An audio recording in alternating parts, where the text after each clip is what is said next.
ตอนนี้นะฮะตอนนี้มีแรงงานเนี่ยทางเขมรเขาก็กลับบ้านไปแล้วประเทศไทยก็ถือได้ว่าเปิดโอกาสให้แรงงานลาวของพวกเขาเข้ามาทำงานตอนนี้น้องแก้วตาอยากฝากน้องๆนะฮะที่อยากมาทำงานในประเทศไทยต้องปฏิบัติตัวยังไงหรือว่าต้องมีอะไรก่อนไหมเลยก็คือเขาต้องเข้ามาตามถูกต้องตามกฎหมายเนาะเข้ามาถูกต้องตามกฎหมายให้มาตามเพิ่นเฮ็ดเพิ่นเว้าเขาก็ไปน้ำเพิ่นแบบนี้เนาะมาถูกต้องสำหรับน้องๆที่เพิ่นยังเรียนอยู่เพิ่นก็คิดอยากจะมาเฮ็ดงานอยู่ประเทศไทยนะฮะเรียนบ่จบนะยังคิดอยู่ว่าจะเรียนจบบหรือว่าอยากจะออกมาเฮ็ดงานอยู่ประเทศไทยน้องอยากจะแนะนำเขาจังได๋อันนี้ก็ถ้าคือเฮาเพราะว่าเฮาต้นทุนบ่มีเนาะถ้าเฮาเรียนไปถ้าเฮาสิไปต่อเฮาก็ไปต่อบ่ได้เฮาก็บ่ได้แต่สบายดีสวัสดีค่ะสวัสดีค่ะทุกคนเนาะมาพบกับครูอรดาสาวบอกแก้วเส้นเก่าเส้นเดิมเนาะหรือว่าครูอรดานั่นเองทุกคนคลิปนี้ครูอจะให้น้องอานนท์แล้วก็น้องพิมพ์ได้ชมคลิปของน้องคนหนึ่งที่เป็นสาวลาวแต่ไปเรียนอยู่ประเทศไทยแล้วก็ทำงานอยู่ที่ประเทศไทยเนื่องจากต้นทุนชีวิตของน้องกะบ่ล่าใช่ไหมแต่น้องแปลว่าเป็นคนที่สู้ชีวิตแล้วตัดสินใจไปอยู่ประเทศไทยเนาะคือเฮาก่อนอื่นก็ต้องขออนุญาตเนาะคลิปของโบ FC โบโซล่าเสียงแคนลาว FC โบโซล่าเนาะเป็นซ่องสำรองของบ่าวโบโซล่าเสียงแคนลาวนั่นเองเนาะทุกคนคืออยู่ลาวได้เงินเดือน500,000สาวลาวพูดได้เต็มปากได้ดีมีอยู่มีกินเพราะมาทำงานที่เมืองไทยนี่อันนี้แหละจะเอามาเป็นแรงบันดาลใจให้นนกับน้องพิมพ์ได้ฮู้ว่าบ่ต้องให้น้อยใจว่าตัวเองเกิดมาจนแล้วจะบ่มีทางออกเนาะคือครูโอก็เป็นตัวอย่างให้น้องๆได้เบิ่งเนาะเพราะว่าครูโอก็เกิดมาในฐานะครอบครัวที่ยากจนครูโอมาสู้ส้นมาจนจุดนี้แต่ว่าครูโอก็ยังแบบได้สำนีแต่ครูโอก็พิสูจน์ให้น้องๆได้มีกำลังใจและได้เห็นว่าเฮาก็มีโอกาสที่จะเติบโตได้ในอนาคตถ้าว่าเฮาตั้งใจเนาะพร้อมที่ไปชมคลิปละโบเนาะขออนุญาตบ่าวโบเพิ่นแล้วเนาะทุกคนแล้วจะเอามาให้น้องพิมพ์กับน้องนนได้เห็นเนาะจะได้มีแรงบันดาลใจพร้อมที่จะไปชมละโบพร้อมนั้นบ่นนพร้อมไปชมกันเลยชมครับเนี่ยสวัสดีครับซัมบายดีทุกท่านครับผมซัมบายดีน้องลาน้องแก้วตาไอเอิญซื้อมิดน้องบางเนาะน้องสาวลาให้น้องแนะนำตัวก่อนว่าซื้อจริงใดอายุเท่าใดมาแต่บ้านใดสบายดีเฮาเองซื้อบ้างเด้อมาจากสารวัตรเป็นผู้สาวลาวไต่น้องว่าน้องบางน้องคนเล่าสาวเล่าไต่พี่น้องนะตอนนี้บาโบอยู่ที่สวนจตุจักรนะฮะก็ถือว่าได้พอกับน้องบางนะฮะเห็นน้องบางมีบุคลิกที่แบบผู้งามนะท่านผู้ชมนะวัดบุไดที่อยากมาถามน้องบาง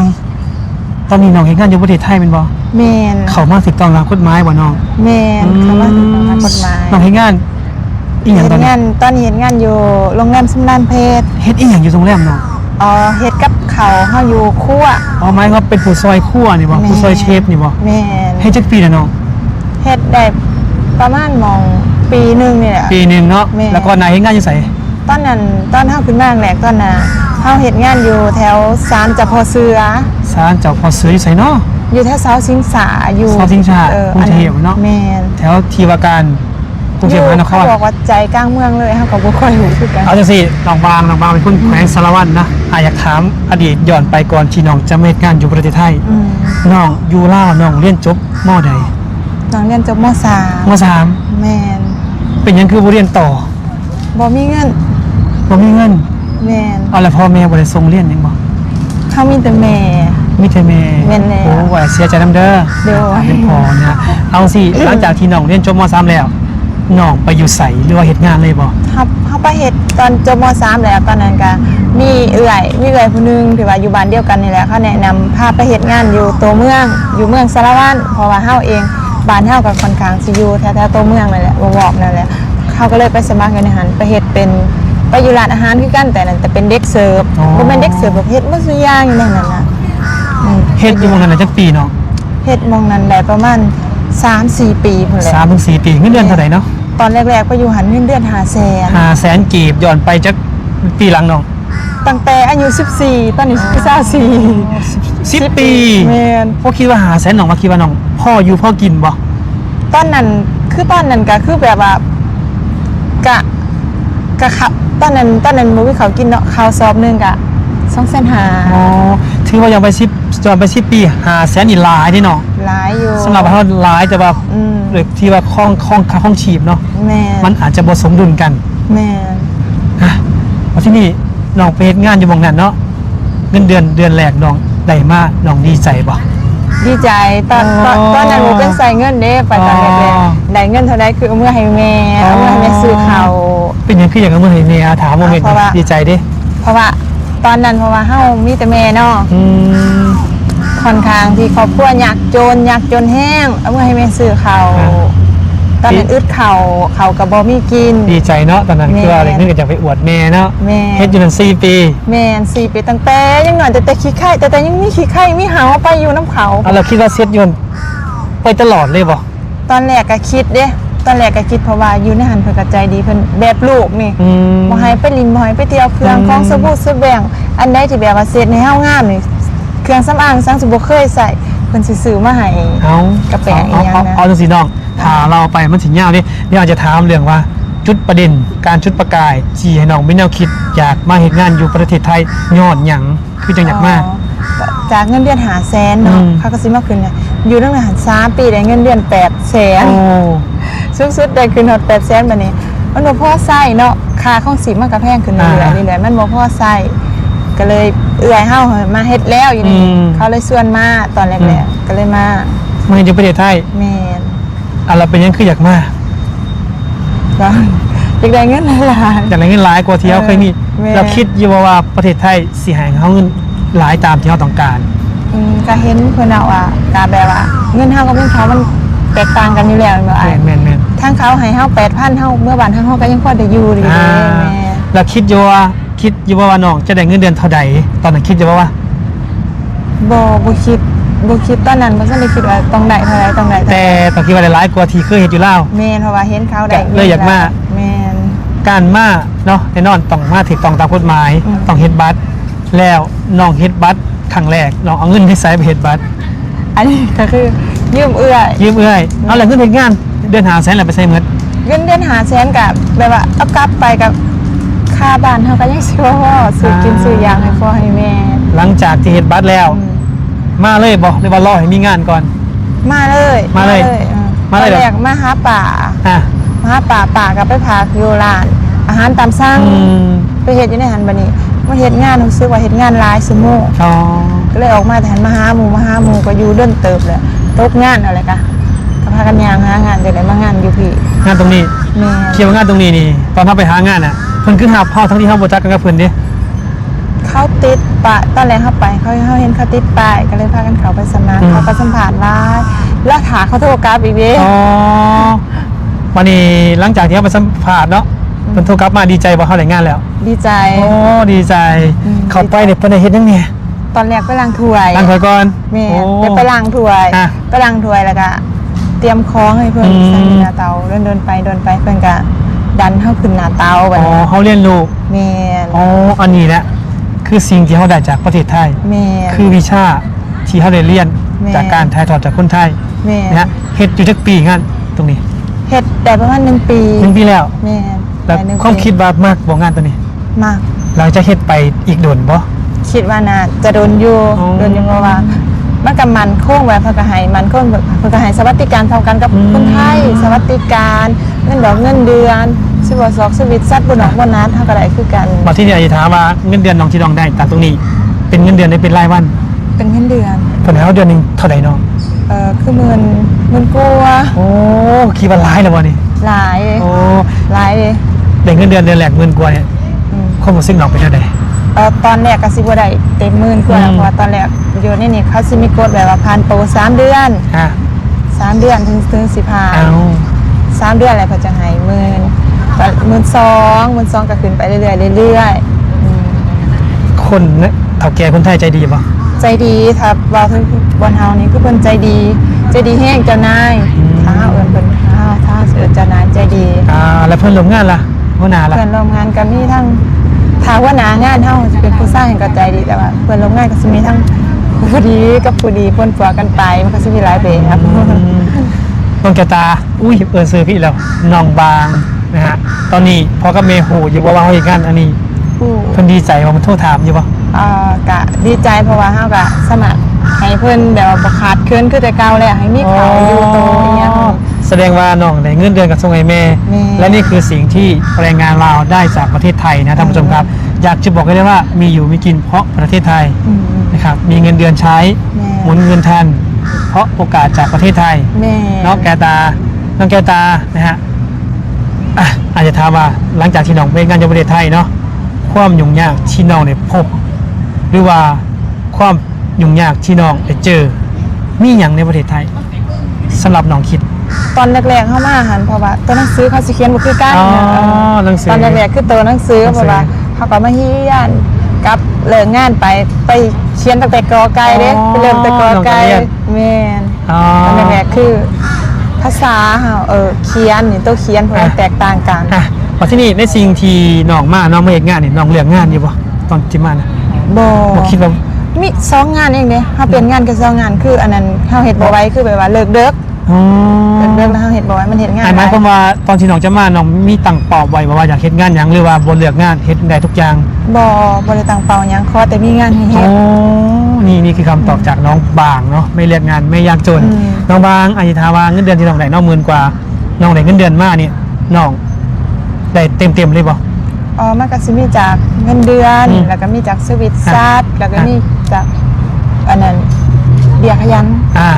รวมๆแล้วเป็นตัวเลขกลม หมื่นกว่า ๆ10,000กว่า และเงิน10,000กว่าน้องนี่น้องจะถูกหักแบ่งใส่จ่ายอีหยังแน่บ่ ก็ ในแต่ละเดือน สิมีส่วนเฮาเองก็สิมีค่าห้องแล้วก็ค่าเก็บแล้วก็ให้แม่หลักๆคือแม่ อืม ส่งเมื่อบ้านหลัก ดีกว่านั้นของแม่อย่าฝากบอกหลักๆที่เราต้องใส่ใจายอยู่ในประเทศไทยอย่างเช่นยาสีฟันยาสีฟันผู้หญิงเราต้องมีของสินเปลืองเนี่ยเข้ามืดไปจากจุดนี้เท่าใดเดือนหนึงครับออก ๆถ้าคือเฮาก็สิแบบว่า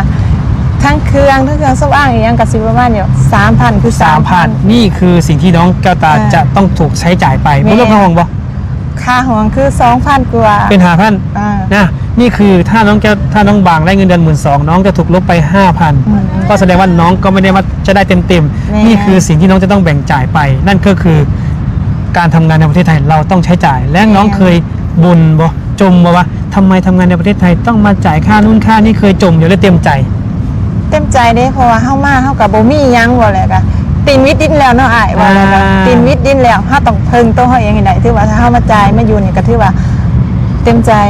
โอเคแล้วก็ดีใจที่สามารถเบิ่งตัวเองได้เพิ่งตัวเองได้ทั้งๆที่บ่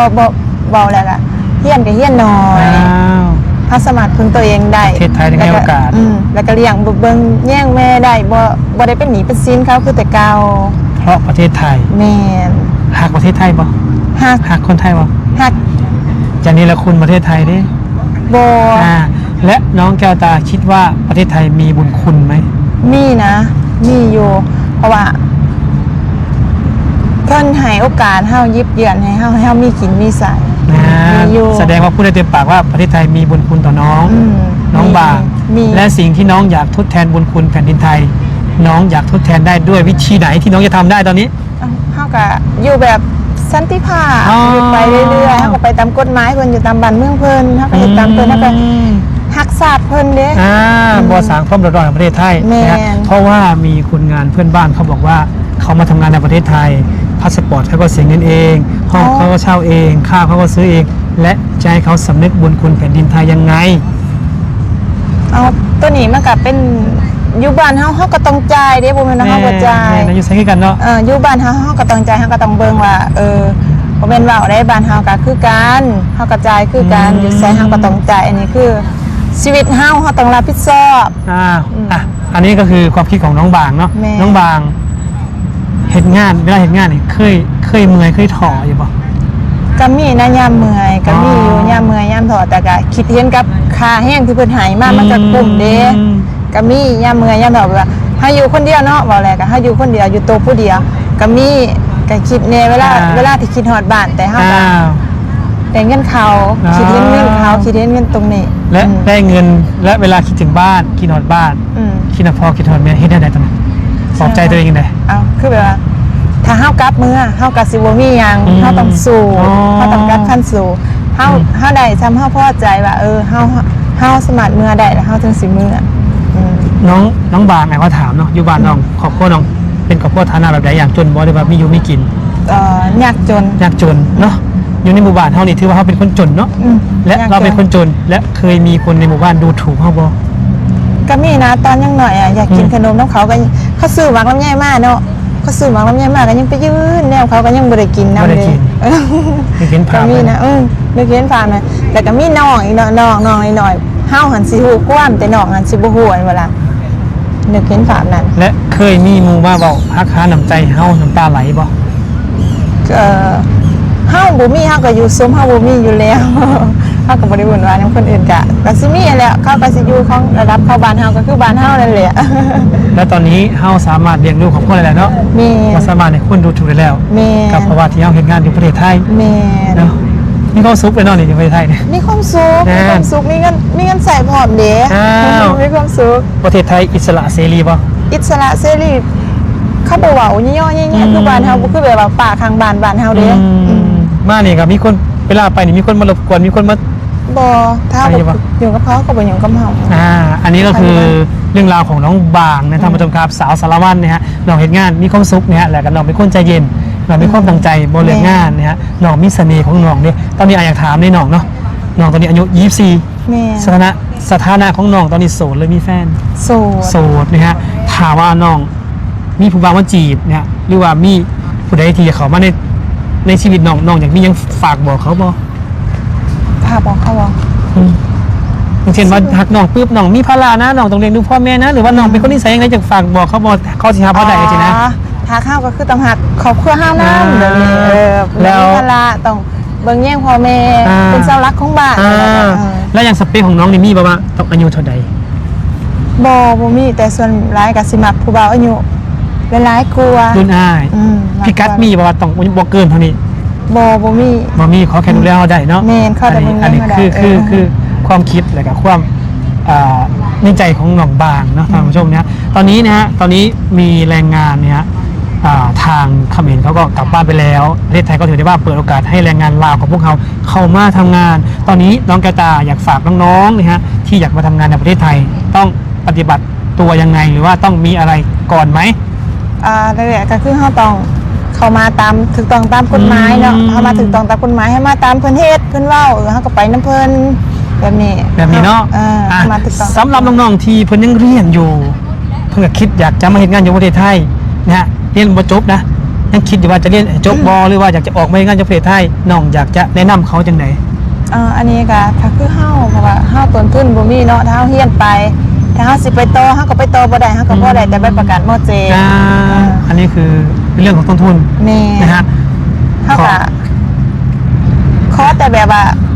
เฮาสามารถเลี้ยงดูตัวเองได้เฮาสามารถเอาเงินจุนเจือครอบครัวเฮาเองได้เฮาก็สบายแล้ว บ่เป็นภาระของผู้อื่น แม่น นี่ฮะ เฉพาะเฮาเด้บ่ อันนี้ เฮาเด้นี่เด้ อันนี้คือเรื่องราวของน้องบางเนี่ยที่มาถ่ายทอดออกสู่ฟังโอกาสหน้าเขาจะได้ถ่ายคลิปกันอยู่เด้ เห็นว่า ยินดีป่ะเราเนี่ย ยินดี ขอบใจน้องบางหลายๆเด้อเนี่ย จ้า ทีมาเป็นแนวทางในการรับชมคลิปวิดีโอนี้อาจจะเอาออกสื่อ YouTube น้องยินดีบ่ ได้ เพื่อเป็นแนวทางให้น้องๆที่อยากจะเป็นงานอยู่ในประเทศไทย ได้ เนาะเนี่ยฝากไว้ทำผู้ชมกันละกันเนี่ยสำหรับน้องบางเพิ่นกับมีผลงานทางช่อง TikTok เด้ นะฮะ อ ชื่อไม่ได้น้องซื้อบ างผู้สาวเล่าวใต้เด้อสาว ผู้งาม จบไปแล้วเนาะซึ้งเลยนนท์ตื่นนนท์ เบิ่งตาบกับพริบเลยนนท์เป็นอะไรคือได้เฮียนหู้จากน้องผู้นี้เนาะหลายๆอย่างเนาะคือถ้าว่าอยากไปเฮียนอยู่ประเทศไทยอยากไปเฮ็ดเวียกอยู่ประเทศไทยเฮาต้องเข้าให้ถูกต้องตามกฎหมายก็คือมีหยังแดเอกสารหยังแดคือพาสปอร์ตเนาะก่อนอื่นมันก็ต้องมีพาสปอร์ตนะทุกคนอันนี้